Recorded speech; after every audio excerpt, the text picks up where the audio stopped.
Hello all, a warm welcome to all of our viewers and thank you for joining us today. First, a few quick housekeeping matters.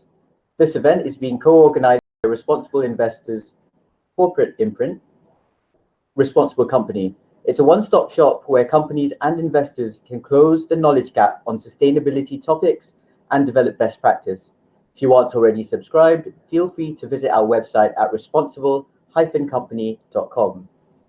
We will be taking your questions live after the panel discussion and encourage you to ask these using the Q&A window on the right-hand side of your screen. You will also find the presentation and other supplementary materials in the attachment section on the BrightTalk platform.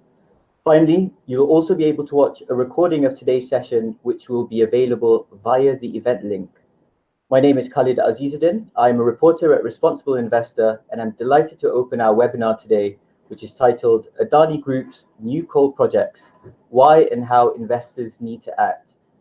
Earlier this year, Adani Group head Gautam Adani claimed that the conglomerate would be going from carbon positive to carbon neutral and further on to carbon negative.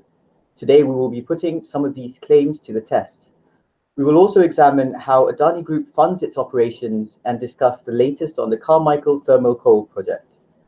Before we begin, I'd like to say thank you to our event partner, Market Forces. It's the first time RI has organized a single issue panel like this, and hopefully we get to do more of it in the future. Joining us for today's discussion are Tim Buckley, Director of Energy Finance Studies at the Institute for Energy Economics and Financial Analysis, IEFA. We have Pablo Brait, a campaigner with our co-organizer, Market Forces, and Peter Löv, Head of Responsible Investment at Swedish pension fund Electa. Unfortunately, Lucy is unable to participate in today's panel, but in her place we have a colleague, Jan Louvel, Senior Policy and Analyst at Reclaim Finance. To kick things off, I'd like to bring in Tim Buckley, who we are very privileged to have with us today. Tim, formerly of Citigroup, has 3 decades of financial market experience and is a policy expert on South Asia. Tim, let's start with an introduction to the Adani Group and its businesses. Whenever you're ready. Good evening from Sydney. Could I start by saying thank you to Khalid and Responsible Investor for hosting this webinar on the Adani Group, and could I add my welcome to everyone joining us today. I'm going to start by kicking off by setting the scene on why global investors interested in helping solve the growing climate crisis should think about the Adani Group as a single conglomerate. First, I'll provide some context on the amazing acceleration towards net zero emissions. I'll also touch on India's energy system transformation, which is very much underway.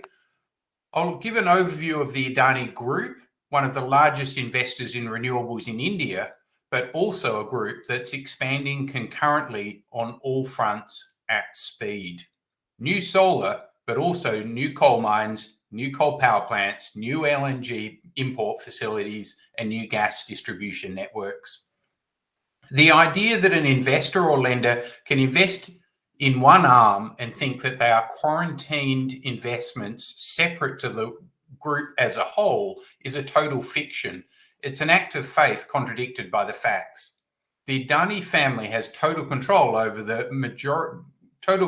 via majority equity stakes in each arm. Intercompany transactions, loans and transfers are myriad. Don't take my words for it. The Carmichael coal mine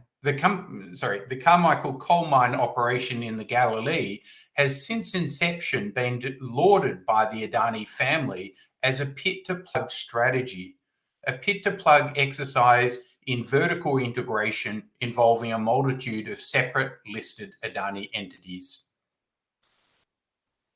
Firstly, to introduce IEFA, as Kelly mentioned, we are a public interest think tank focused on the energy, finance, climate nexus. And prior to me joining IEFA, I was Managing Director, Head of Equity Research at Citigroup for 17 years.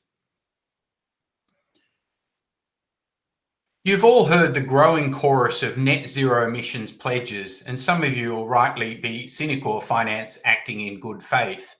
But I, for one, would not want to be on the other side of a trade when globally significant financial institutions managing a collective $88 trillion of assets have pledged on this commitment. BlackRock describes the wall of capital moving as an accelerating tectonic shift. BlackRock's CEO, Larry Fink, has drunk the Kool-Aid and sees the same technology opportunities that IEFA sees. Moving on to the Indian energy transformation, India has targeted one of the largest investments in renewable energy in the world, pledging 450 gigawatts of renewables by 2030. Why? This is not motivated primarily by the Paris Agreement, but more by politics and economics. Self-interest, a very powerful motivator. Let me explain that. Building domestic renewable energy reduces India's reliance on fossil fuel imports. Solar today is up to half the cost of an existing coal-fired power plant in India. Half the cost. It's about economics. In India, we've seen some amazing announcements, maybe not the least of which came from Mr. Adani, the richest man in India, the richest man in Asia, and he has pledged net zero emissions by 2035. A profound pledge if he can deliver on it, and his track record in the last decade certainly says you'd be mad to bet against him. Secondly, NTPC, the National Thermal Power Company, one of the 8 biggest coal-fired power plant operators and owners in the world, has pledged that they won't build any new coal-fired power plants, and instead they've pivoted and they've said that they will build 60 gigawatts of renewable energy by 2032. On to the Adani Group. A single conglomerate with a number of listed and unlisted subsidiaries, not associates, subsidiaries, controlled by the family parent, both in terms of voting rights and board and management control. This slide is straight out of Adani's investor presentation. It's the same slide in each listed subsidiary's investor briefing. Note the roads entity down the bottom left, or the watered entity on the right. Both have almost no revenue and almost no assets, yet they get highlighted. It's interesting. There's one word missing on this slide, and it's coal. Just an accidental omission, maybe. Adani is one of the largest developers of fossil fuel projects in the world today. A 60 million tonne per annum coal mine in Queensland. 110 million tonnes of coal mining in India under development. 9 gigawatts of new coal-fired power plants under development in India. And even a $4 billion coal to PVC refinery using imported coal in Gujarat. Now let's have a look at the Adani Abbott Point coal terminal in Queensland. It's a 50 million tonne per annum coal port. For 90% of the last decade, this has been legally owned by the listed Adani Ports and Special Economic Zone. The port is still operated by Adani Ports and Special Economic Zone last time I checked. So the single largest asset involved in the development of the largest new integrated coal mine in the world is intimately linked to Adani Ports. Who owns the Bowen Railway Company? This is the railway line that's going to haul the coal, or this is the haulage company that's going to haul the coal from the Galilee. Up until 2021, Adani Ports and Special Economic Zone again was the owner and the operator. But now, thanks to a lot of net zero emissions pledges around the world, they're the flavour of the month, the flavour of the year, and the railway operator magically disappeared out of Adani Ports. Try finding the press release of this related party transaction. Now, the list of controversies involved in the Adani Group are myriad, a list too long to go into, and our next speaker will touch on some of these. But what I wanted to highlight here was that the Director of Revenue Intelligence has been pursuing cases against the Adani Group. And by the way, the DRI, the Director of Revenue Intelligence, is an instrument of the Indian government. And it's been working against Adani Transmissions and Adani Ports and Special Economic Zones on alleged theft and frauds of shareholder capital from the listed entities. And who's the alleged culprit? No one knows. It's purely coincidental that Gautam Adani's brother, Vinod Shaw, happens to live in the UAE, and there was yet another government investigation just a couple of months ago as to who owns $1 billion worth of Adani Group shares, and those shares are based in Dubai, just next door. Related party transactions have been a reoccurring theme for the last decade in the Adani Group. So I mentioned at the start that the Adani Group has always described the Carmichael coal project from inception to be an integrated pit to port to plug strategy. Now let's go through that, covering Adani Enterprises, the coal mine, to the Bowen Railway Company, owned somewhere between Adani Ports and Adani Enterprises, to Abbott Point Coal Terminal, part Adani Ports, part the family tax havens, to the coal trading arm, going back to Adani Enterprises via various tax havens again, to the importation through the Mundra Port, let's go to Adani Ports and Special Economic Zone again, then to the Mundra Power Plant, that's Adani Power, for distribution of electricity via Adani Transmission to the consumers. So virtually every listed entity within the Adani Group has an involvement in the Carmichael coal mine. To think that every subsidiary is independent is to accept an illusion. Thank you.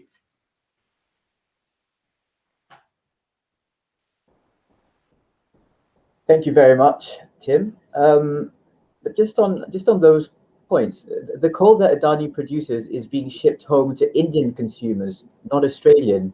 Why shouldn't they be allowed to use cheap energy to support their country's development? Thanks, Khaled. I mean, that line has been repeated regularly by coal lobbyists, both in India and in Australia, trying to promote this project. And it's a spin that the claim is environmentalists in Australia are trying to deprive the poor people of India of cheap power, but it is pure spin. A $4 billion coal over-invoicing scam suggests the poor people of India are far from benefiting from Adani's inflated imported coal programs.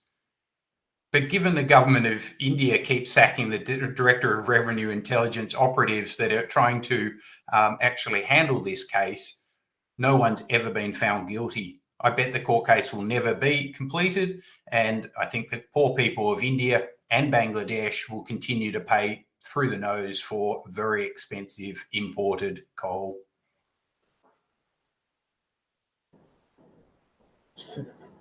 Food for thought there. And I think it's worth restating that if anyone would like to follow up on some of those details, all the presentation materials will be available for download after this event. Let's move on. Next, I'd like to invite Pablo Brait from Market Forces to give a ground level perspective on Adani's operations. Pablo, can you talk about Adani's fossil fuel plans and specifically about the Carmichael project in Australia? Yes, thank you, Khalid. Thank you to my fellow panelists, and thank you all for coming along to this webinar to discuss this consequential topic. As Khalid mentioned, my name's Pablo Brait. I'm in Melbourne, Australia, and I want to acknowledge the Wurundjeri people as the traditional owners of the land from which I am speaking to you. I'm a campaigner with an NGO called Market Forces. We are working to ensure that the financial institutions that have stewardship over our money use it to enhance and protect our environment and climate rather than harm it. So to answer some of the points that Khalid mentioned, I'll begin with some of the findings of our recent research compiling Adani Group's under construction and planned new fossil fuel projects, which clearly shows, despite Adani's claims, that it is not a company in transition. Then I'll zoom in on the infamous Carmichael thermal coal project, which Tim's already talked quite a bit about, why it's globally relevant and therefore something financiers need to act on. And I'll end with what are the must-haves for a net zero by 2050 transition plan for the Adani Group, as its CFO has indicated it intends to release one soon.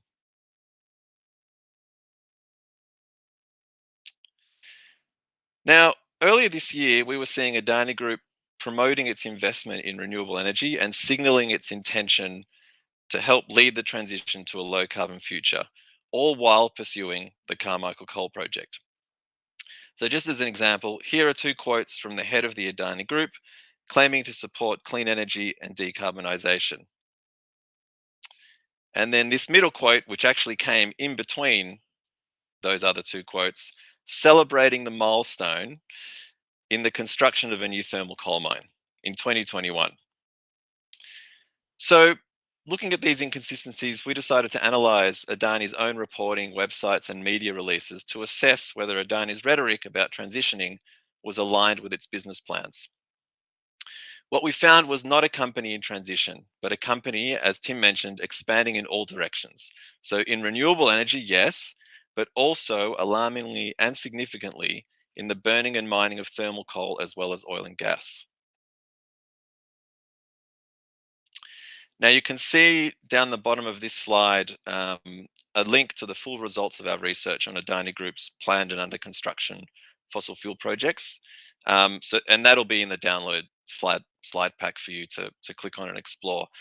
What I really want to focus on and highlight to you all is that Adani is looking to double its coal-fired power capacity and massively increase its thermal coal mining via 9 new thermal coal projects that Adani will either own or operate on behalf of others.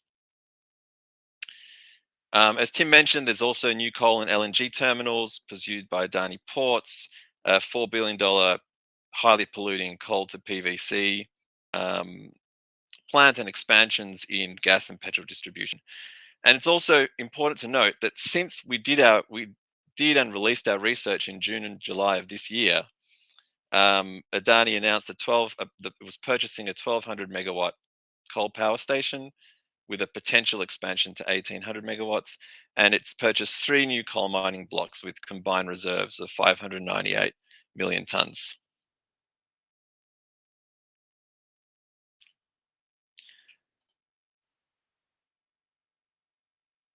Just checking that everyone can hear me. Yes. Great. So look, I want to focus briefly on the Carmichael coal project, which has triggered one of the biggest environmental campaigns in Australia's history and is a global issue. So this is a new thermal coal mine with a new rail line up to 60 megatons for the mine. 103 major companies from all over the world have now refused to be directly involved with this project, including many that are watching this webinar. The reason why all these companies have decided to cut ties and not be associated with Carmichael, and the reason why every other investor, banker and insurer on earth should too, is that it's not just a massive new thermal coal mine, but it's the first thermal coal mine in the so far untapped Galilee Basin. Adani's mine will pave the way for the rest. And we're talking 6% of the world's 1.5 degree carbon budget just in one basin if most proposals go ahead. It is both a climate and reputation destroyer.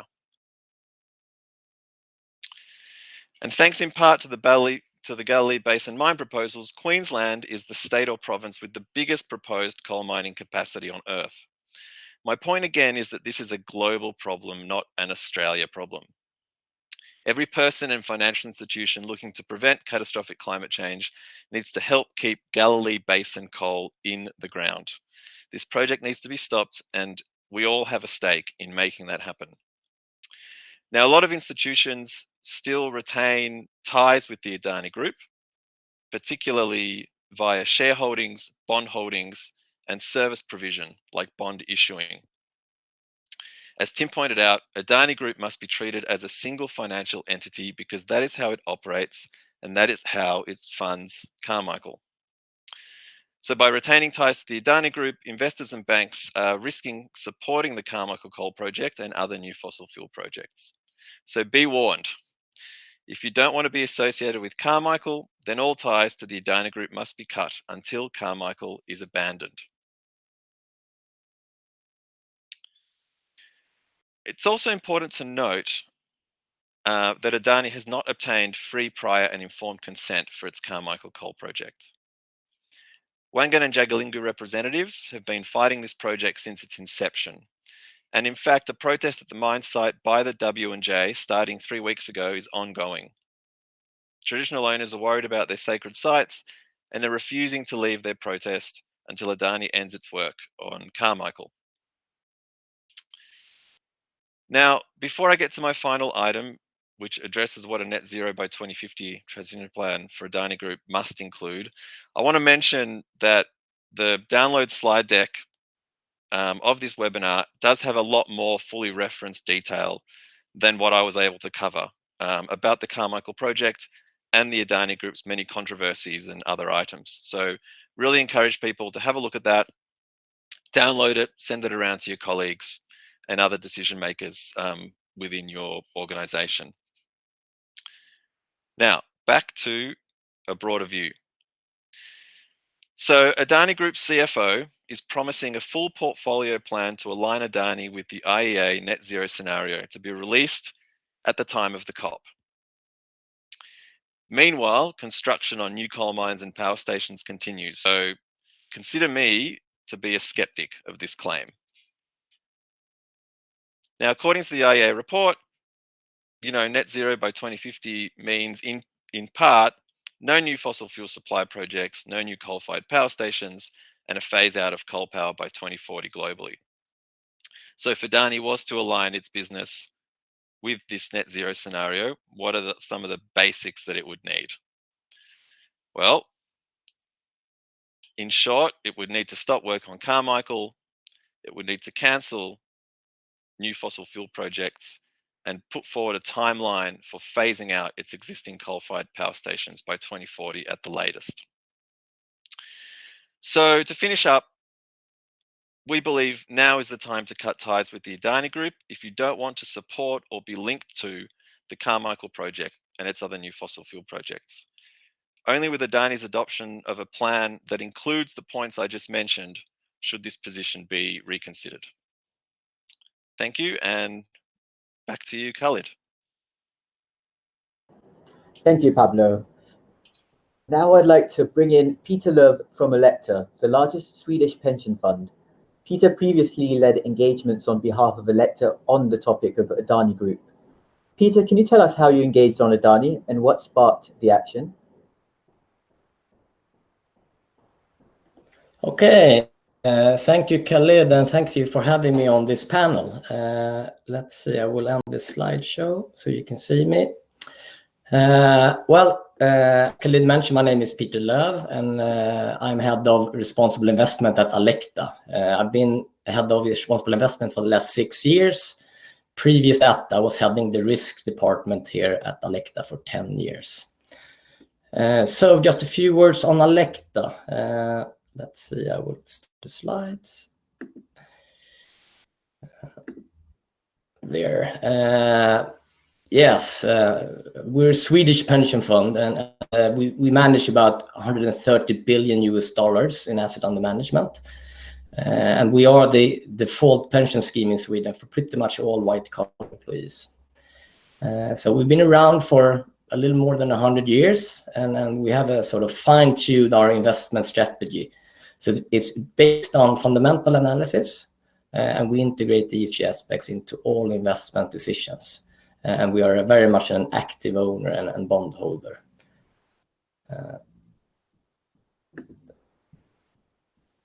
And just something regarding our climate ambition. We set a target for our investment portfolio to be zero emissions by 2050. And we were one of the founding members of the Net Zero Asset Owner Alliance.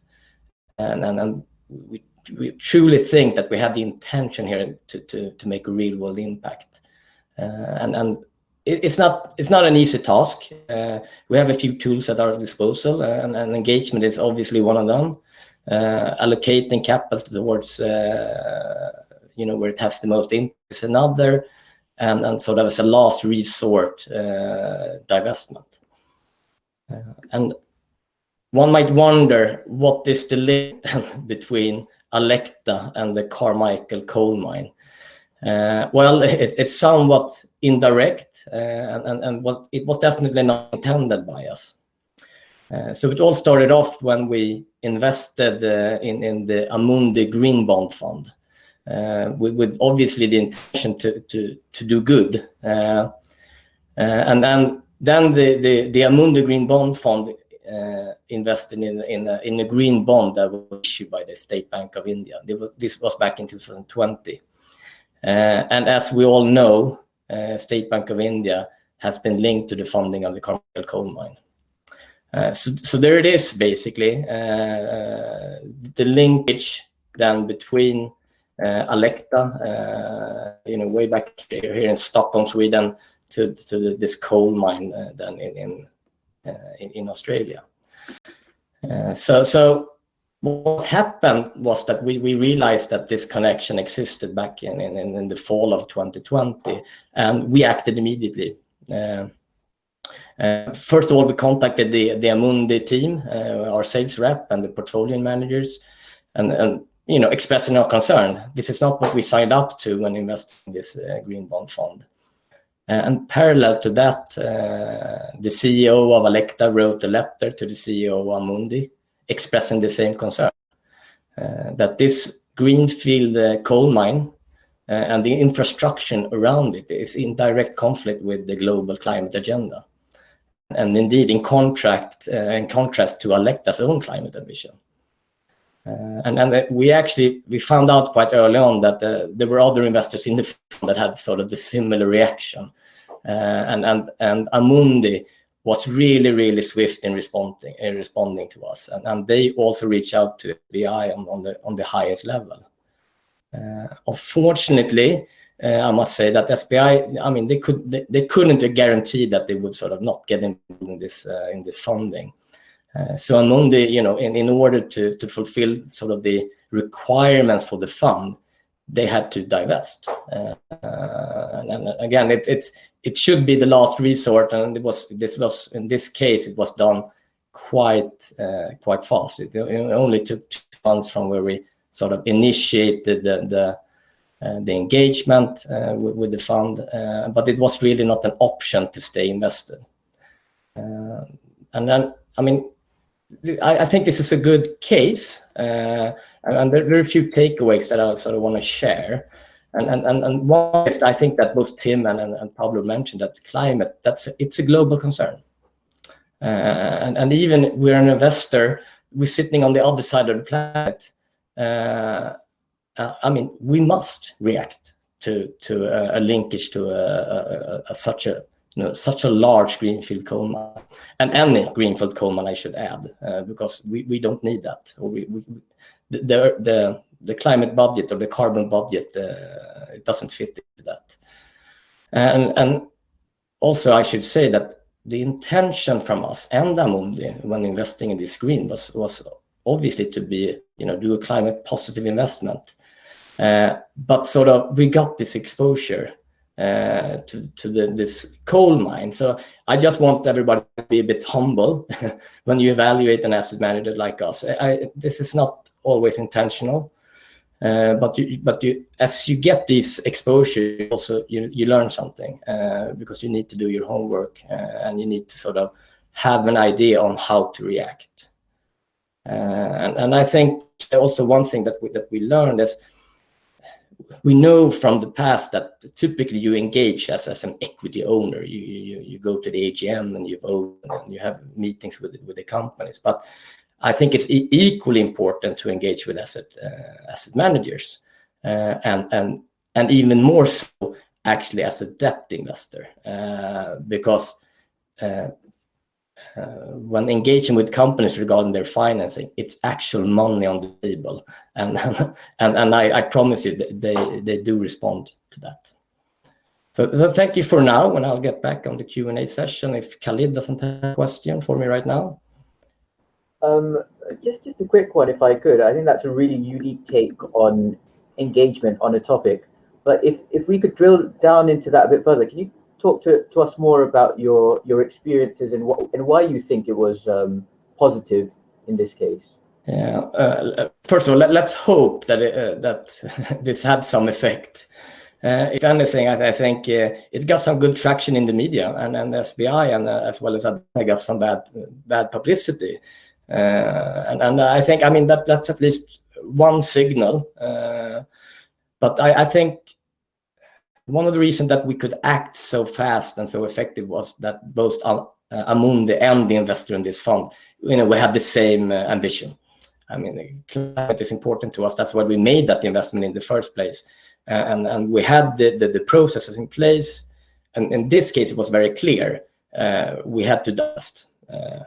And I think that even though Amundi and also Alecta is not, it's no longer invested in SBI, we can still engage with relevant stakeholders. And I think an event like this is also, a good place where you can bring this give attention to this issue. And I mean, we want to contribute to real world impact.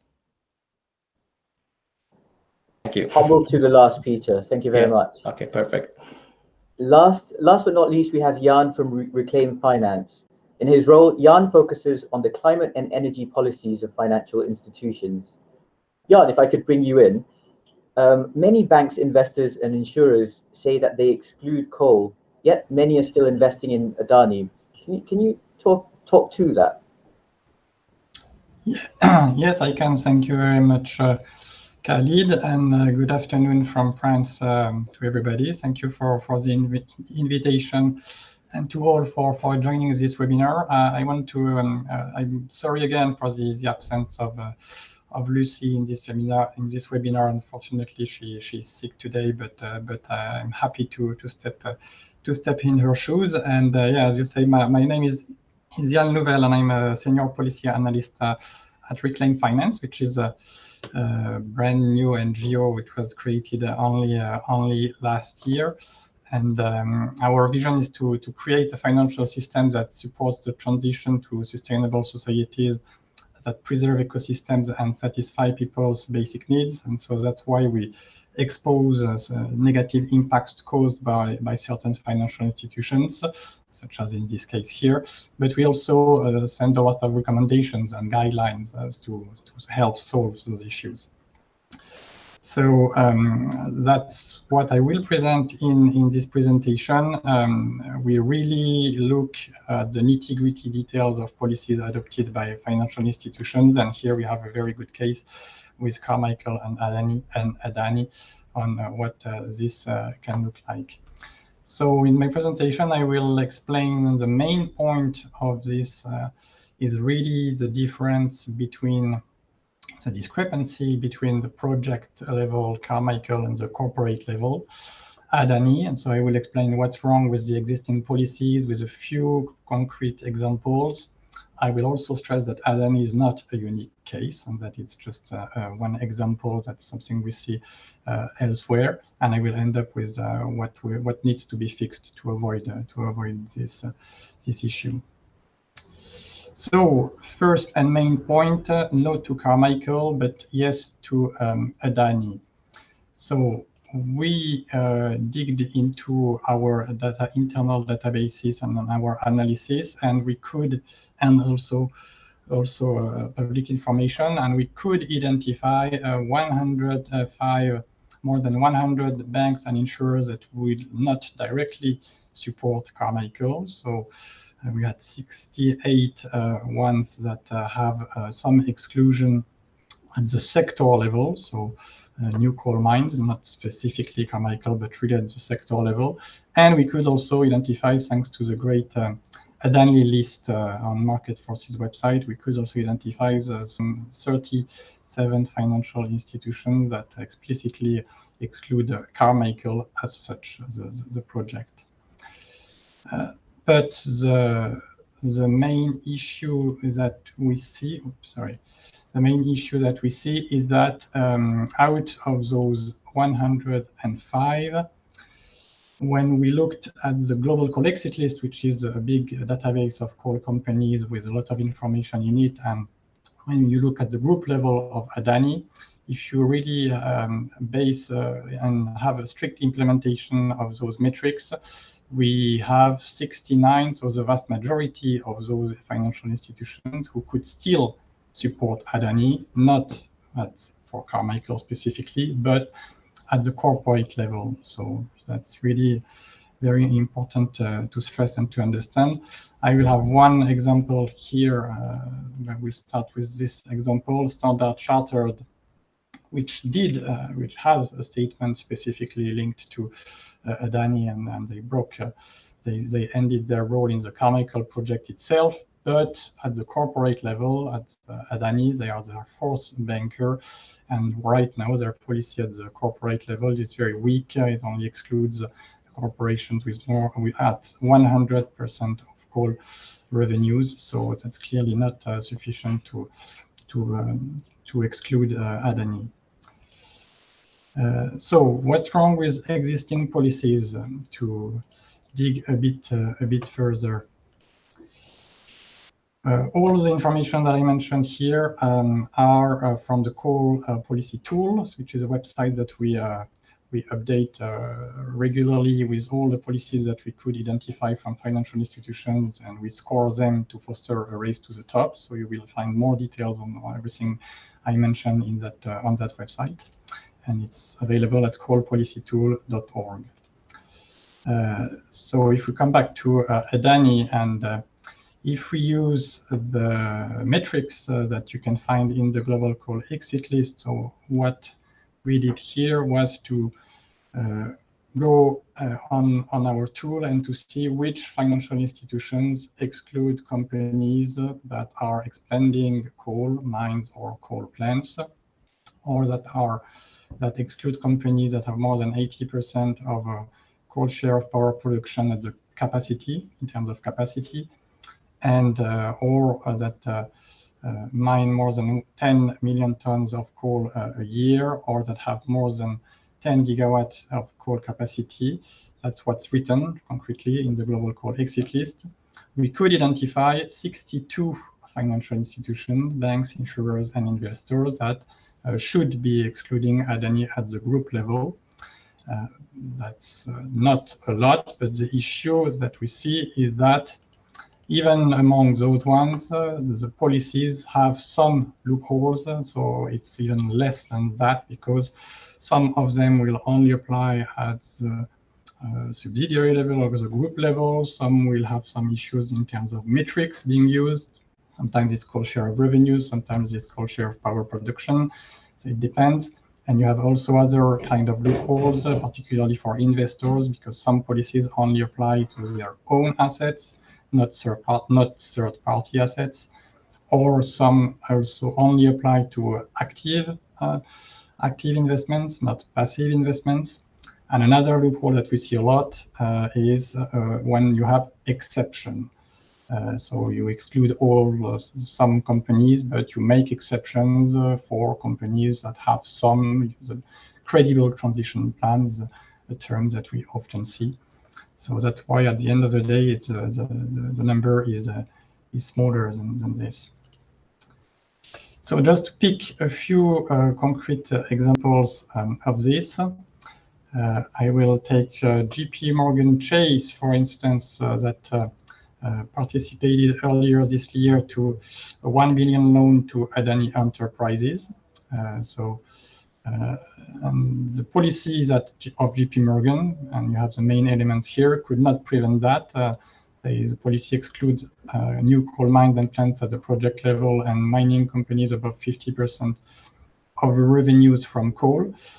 In the global coal exit list, the information about Adani Enterprises is that they have 75% of coal share of revenue, so they should have been excluded. So one explanation of that could be that the database being used is different. The use of the right database is important. Another explanation would be this group or subsidiary level of implementation that could also explain this. Another example which is similar to this is Barclays. They have a similar policy, but also applying not only for coal mining companies, but coal power company also. They did not participate in the deal earlier this year, but depending on the way they implement the policy, there is no guarantee that they could not participate in other deals with Adani in the future.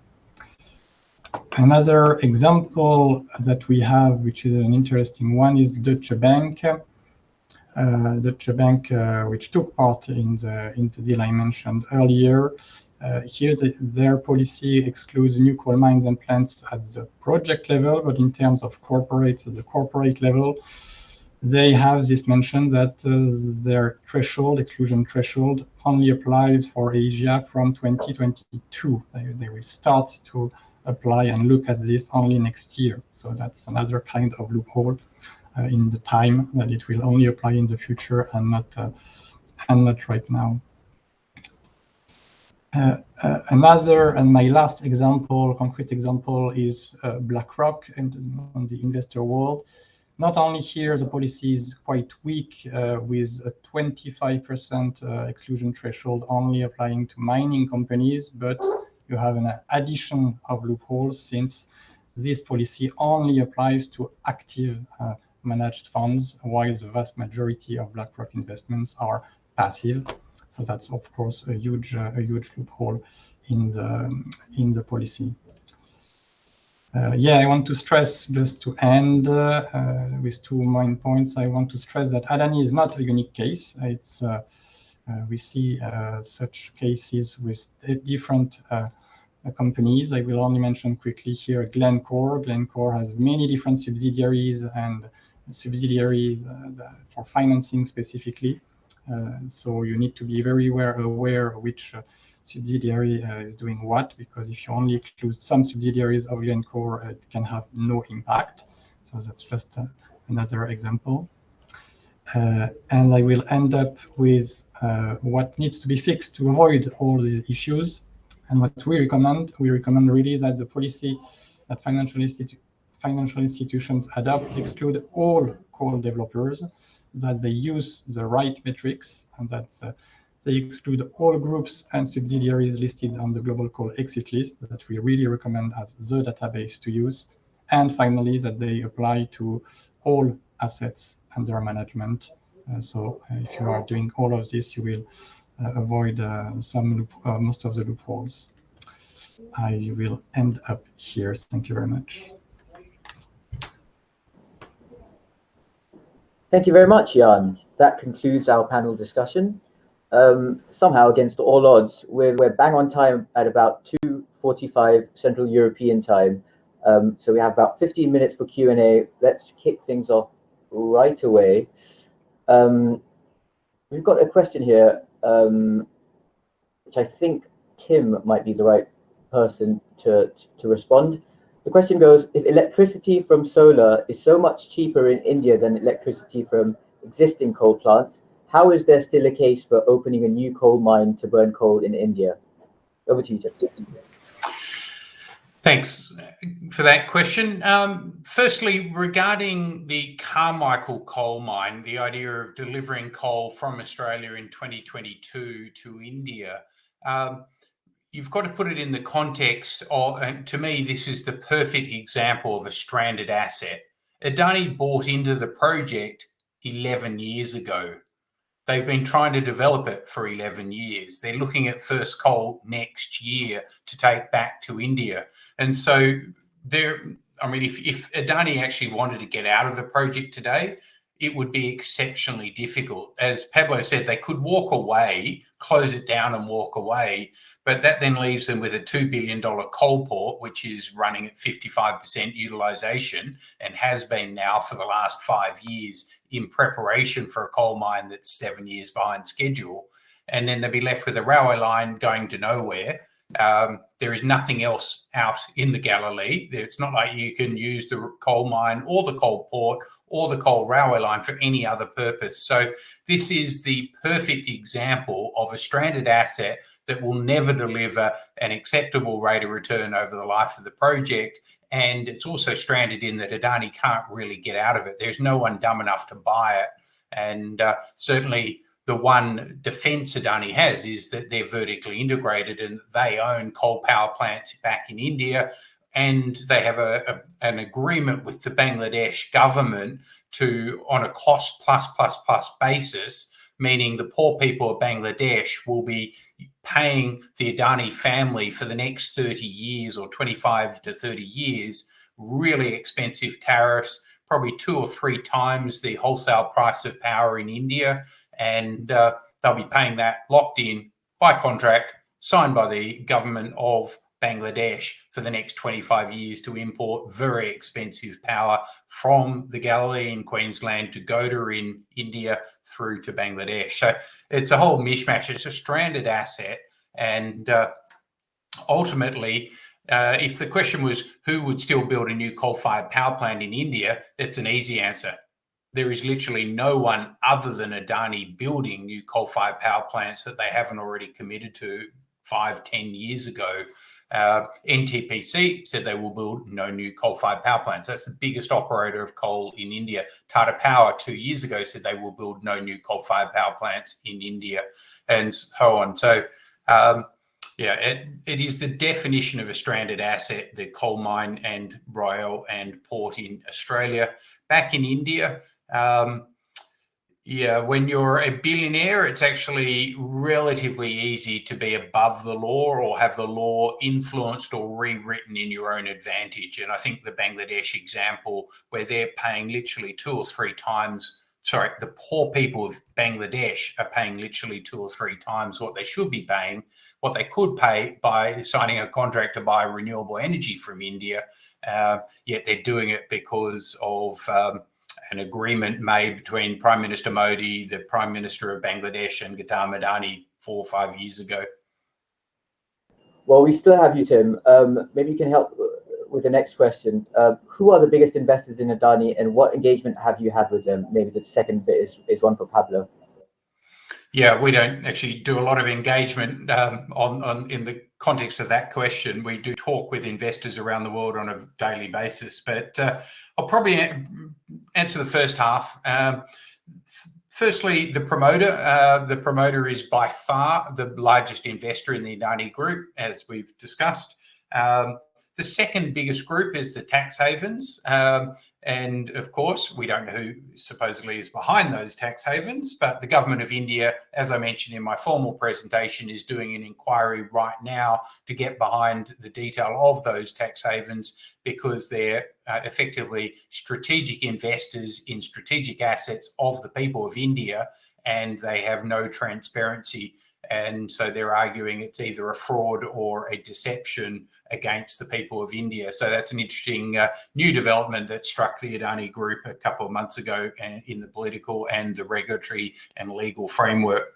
The third group of investors is the foreign investor group, and that's really 2 different groups. One is the Total Group of France, is a huge investor in the green business. They're a huge investor in the gas and the distribution business. So Total is the biggest external investor in the Adani Group. And then the other half of the foreign investor, largely very small positions by all these global institutions, as Jan sort of detailed. They're indirect holdings, and they're just small, largely index funds from the equity perspective. I think Pablo can probably give a lot more detail on the bond side. And then the fourth group is the domestic market. India is a relatively closed financial system, and yet it is starting to open up to global capital. And I think State Bank of India is a really good example of it. They proposed to lend $1 billion Australian to the Adani Group, to the Carmichael mine, part of the Adani Group. And 9 months after they make the announcement, they still haven't lent the money. Power Finance Corporation of India, another listed company in India, largely controlled by the Indian government. They have lent $1.5 billion US to the Adani Group to build a coal-fired power plant. So any foreign bondholder who is lending to the Power Finance Corporation of India is in fact indirectly funding the Carmichael coal mine and the associated power development, and in fact the ones subverting the interests of the poor people of Bangladesh. There are also a large number of listed government-owned entities. There's a really interesting one which is coming up for an IPO very soon. It's the Life Insurance Company of India. And so that's going to be quite an interesting one because they're probably one of the biggest investors in fossil fuels in India. It's going to be the biggest IPO in Indian history. And it's going to be interesting to see the global response to a huge fossil fuel investor in India come into the global market. So a whole range of investors. I'll leave Pablo to try to answer the second half. Sure. Yeah, look, I mean, we've looked a bit into and communicated with, via letters and those sorts of things to a lot of the foreign investors in Adani Group companies. We've looked at we've looked more deeply into the ones directly linked to the Carmichael project. So Abbott Point, Coal Port, Adani Ports and Special Economic Zone, and Adani Enterprises. Bonds are increasingly important for the Adani Group in terms of raising debt. And so, some of those, for example, Abbott Point, the coal port, which will receive Carmichael coal. Some of the biggest bondholders there are BlackRock, Invesco, Southern Farm Bureau Life Insurance, Cigna, Van Eck. BlackRock features across a number of different areas. Adani Ports, some of the bondholders there, by far the biggest one is Manulife. There's Lord Abbott and Co, MetLife, TIAA is there as well as a major one, as well as BlackRock and JP Morgan. And look, in terms of engagement, all of these investors are aware of our concerns regarding their investment in Adani, and there is some movement. Like, we have seen some divestment announcements from investors. As Peter talked about SBI green bonds, which are kind of indirectly linked to Carmichael, but also investors saying no to the Adani Group in general. PIMCO. I don't know if people saw the coverage in Bloomberg back in March. It was so PIMCO, I believe, is the world's biggest fixed interest investor. They announced that they weren't buying into any more Adani Ports and Special Economic Zone bond issues because of its link to coal. And so, that was a clear announcement. We had written to them, in late 2020 to discuss that issue. So, yeah, it's a lot of the time, these companies, I guess, we're trying to make them aware of what it means to be a bondholder in the Adani Group. They'll hear from us, and they may hear from, other Stop Adani volunteers and activists as well. Fantastic, thank you, Pablo. We've got one in here which name checks Peter directly, which I think might be an interesting one to respond to. Peter, you seem to have taken a hard line on any link, even if indirect. I suppose the proceeds of the green bond of SBI, State Bank of India, were not going to finance the Carmichael mine, but actually finance green projects. Where do you draw the line? How do you weigh potential unintended consequences? For example, not providing capital to green projects through green bonds issued by financial institutions, which are rarely completely clean. Great question, and a difficult one to answer. I mean, the problem with the financial system is that everything is interlinked, and the big, especially the big financial institutions, they finance a lot. What we try to do is to have a strategy that is fundamentally based. So that means that we look at every issue in the bond portfolio. We look at every, in the equity portfolio, every name, and scrutinize them with regards to sort of what sector are they operating in. And then when it comes to the financial sector, fortunately, our exposure is primarily Nordic banks.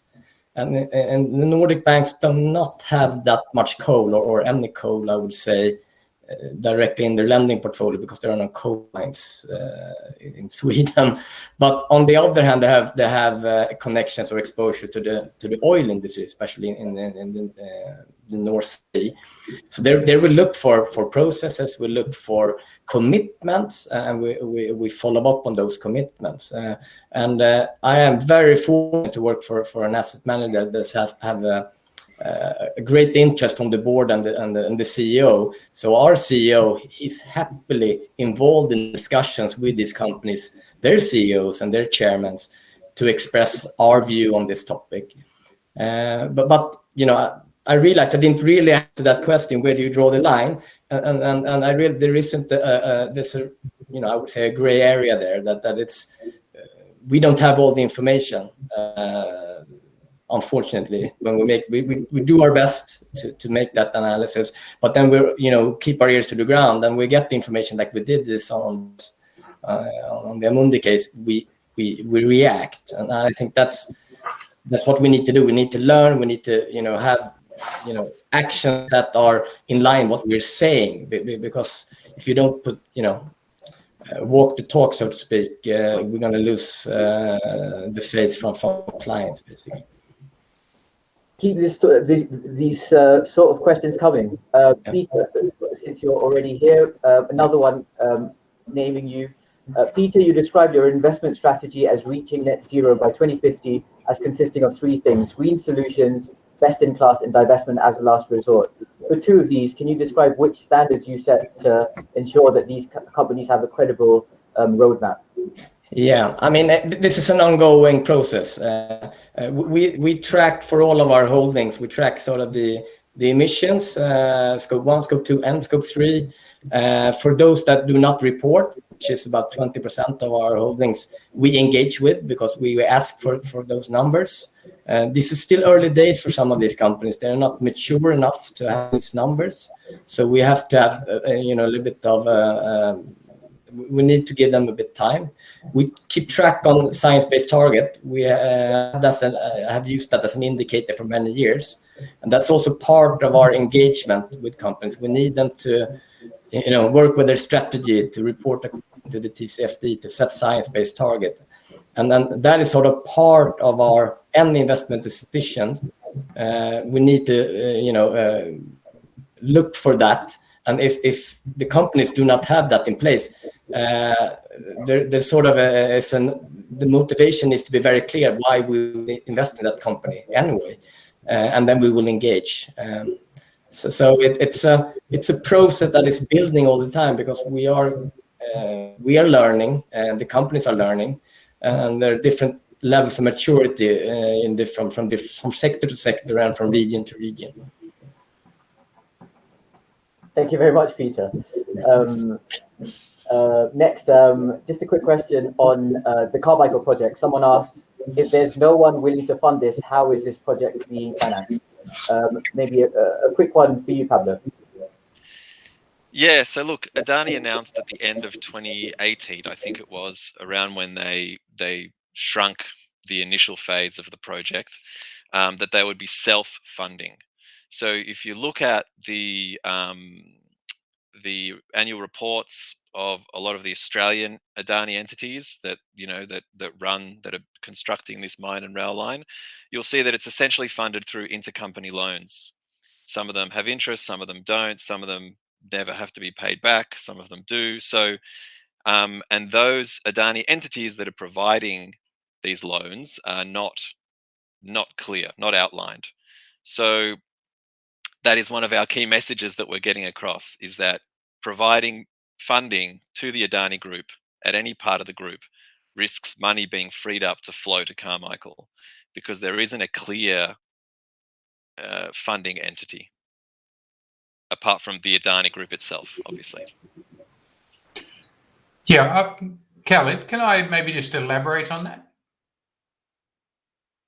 So, of course, Tim, please jump in. Great. We have done quite a detailed analysis of all of the Australian Securities and Investment Commission lodged annual reports, as Pablo mentioned, for the last 10 years. So in Australia, they are required to lodge accounts annually with the government regulator, and we have access to those. So they're public documents.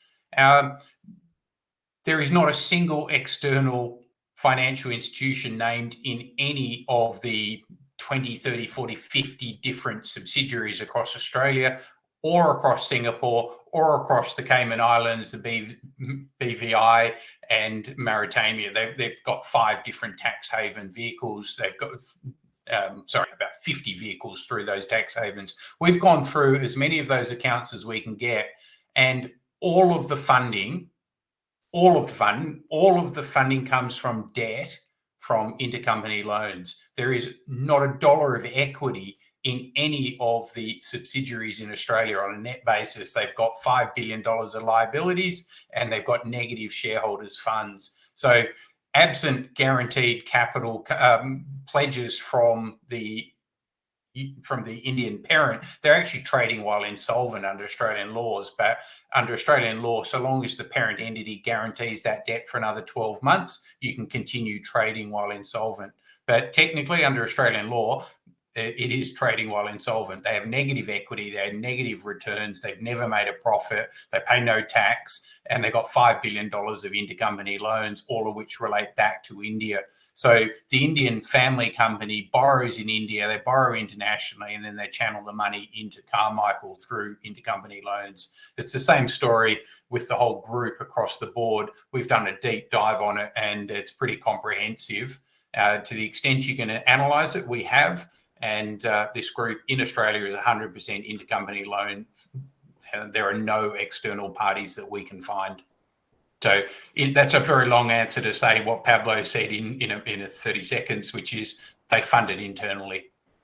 Absolutely. Thank you, Tim. Unfortunately, we seem to have run out of time, but we will press on maybe for the next 5 minutes. Apologies, but if you have somewhere to go, feel free to log off. We'll still be here for the next couple of minutes. Pablo, maybe one for you. Aussie regulators have said they will take regulatory action against misleading net zero claims. Where are they when it comes to Adani? I don't know if that, do you want to answer that one, Tim? I'm not across what the regulators are doing on net zero at the moment. Yeah, remembering that Australia is, as yet, our government is a climate science denying government. We do not have any net zero emissions pledges from our federal government. And so the regulator is not yet enforcing net zero emissions pledges because of the government position. The trouble with Australia being a global climate laggard and the 3rd largest exporter of fossil fuels in the world. But don't underestimate the power of global investors. Every single corporate in Australia, listed company in Australia, every time they meet with an international investor, gets exactly the same message. And so that is a key pressure point from people like BlackRock down. Every time they meet with an Australian investor, the same question comes up as the top priority for the board. What is your net zero emissions pledge by 2030? 2050, what is your path to deliver on it, and show us how you're going to get there. And that pressure comes through absolutely loud and clear, irrespective of our government's position. Australia is a very trade exposed nation. Our financial markets are very, very open, and that message is sinking in loud and clear. So the corporates and financiers in Australia are moving almost as fast as the rest of the world because they understand the same pressures, irrespective of what our government says. Thanks, Tim. An interesting question has just come in, and perhaps one which we should have spoken to during the discussion. It reads: what likely impact do you think divesting from the SBI bond had on SBI's interaction and loan offerings to Adani? Anyone like to step up for that? I mean, I can hazard a guess. I mean, Peter might have he obviously has a direct insight into that process. I mean, it's hard to know. The loan from SBI to Carmichael, to Adani for Carmichael, has not been made as yet. So the loan has stalled. SBI, I think, is in an uncomfortable position between doing what Adani wants and doing what pretty much the entire rest of the world wants. But so the loan hasn't been made. You know, investor pressure played a key role in that, I believe. And yeah, which part of that was the Amundi divestment. So it's hard to know exactly what it is exactly, or if it's a combination of factors that have, contributed to that loan becoming stalled. Yes, and I can just echo on that, Pablo, and we never know for sure what triggered an activity, but it's the sum of all engagements, and SPI are certainly, they are listening into what the investors are doing, because they're a player in the capital market, so they're reliant on other financial institutions. So and then that's a trade-off for them. Adani versus losing all of these other client relationships. So. I might add a third angle, if I may. When I first heard about the State Bank of India proposal to lend $1 billion to Adani Carmichael, I thought there was no way international financial markets would interfere with the Indian government or the Indian financial system in the way they did. I actually thought there was no way the government of India would accept external pressure. And I say that from the point of view, we track global financial divestment policies, coal exit pledges, policies, formal policies across the world. We've tracked 180 formal exit policy statements by globally significant financial institutions. There is not one coming from India as yet. And I say that, at the end of the day, India is a very proud country. It's one of the biggest countries in the world. I'm fascinated by its energy transition. But Prime Minister Modi consistently mentions the common but differentiated responsibilities of the Paris Agreement. India did not cause the problem, neither did the poor people of the emerging markets anywhere else. So why should India have to cop the consequences of it? So knowing that there are no coal exit pledges at all in India, and India will be using coal for decades to come, I have no doubt about that. They'll use a lot less than they're using today, but they still will be using it, as is their right under the Paris Agreement. And yet we saw State Bank of India, as Pablo said, they still have not, 9 months later, delivered the loan to Adani. And yet an interesting aspect is the Stock Exchange of India, State Bank of India, every time they meet with a foreign investor, discloses it to the stock exchange. We saw for 10 days in a row, international investors that Pablo was talking to, they would then ring up, they would meet with the board of State Bank of India. State Bank of India would lodge that notice with the stock market, and 9 months later, State Bank of India has not extended the loan. You can join the dots. That pressure was unprecedented and 100% effective at reminding State Bank of India that they want to tap in the markets for tens and hundreds of billions of dollars to help drive the infrastructure development of India across the whole board. And one loan to a coal mine, in contradiction of the global pledge of Paris, was not going to be something the State Bank of India could do lightly. So I think it's been an amazing event to watch, transformational for India, and more power to the board of State Bank of India for not extending that loan yet. Fantastic. Thank you very much, Tim. A really worthy angle to highlight. There's an interesting one that has just come in.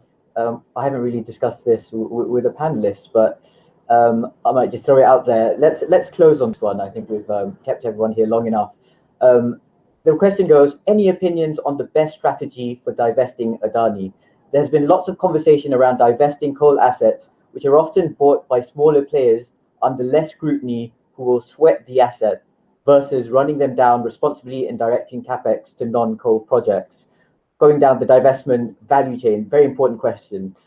Anyone would like to take this?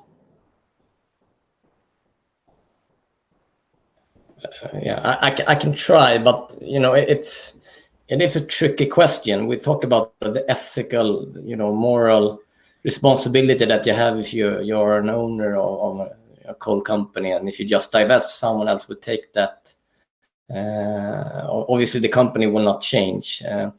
So I really, I mean, it's really up to the investment strategy that you have as an asset owner, as a manager, and go with that.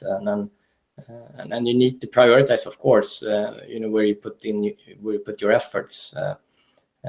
Just in mind that coal is by far the biggest threat, I think, to the Paris Agreement. So we really need to be stuck in the ground, and it's really up to anyone to decide on, okay, this is the best strategy that fits our needs.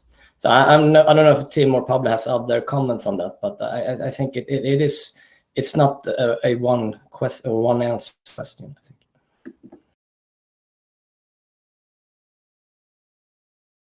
I think you might be muted, Tim.